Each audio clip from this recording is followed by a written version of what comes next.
To transfer cryptocurrency from Metamask to Robinhood, start by opening the Robinhood app and navigating to the Wallet section. Click on the search icon at the bottom. Then type the name of the cryptocurrency you want to transfer. In this case, Ethereum.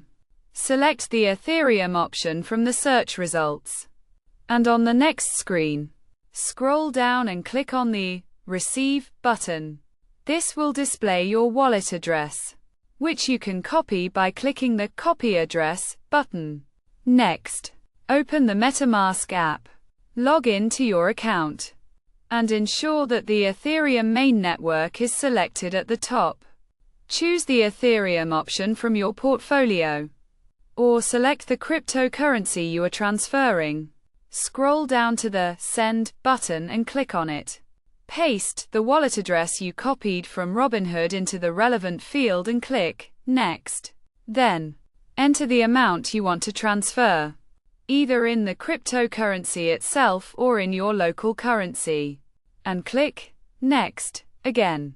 Once you've completed these steps, your cryptocurrency will be transferred from Metamask to Robinhood. The process is quick and easy, and by following these instructions, you should be able to complete the transfer without any issues.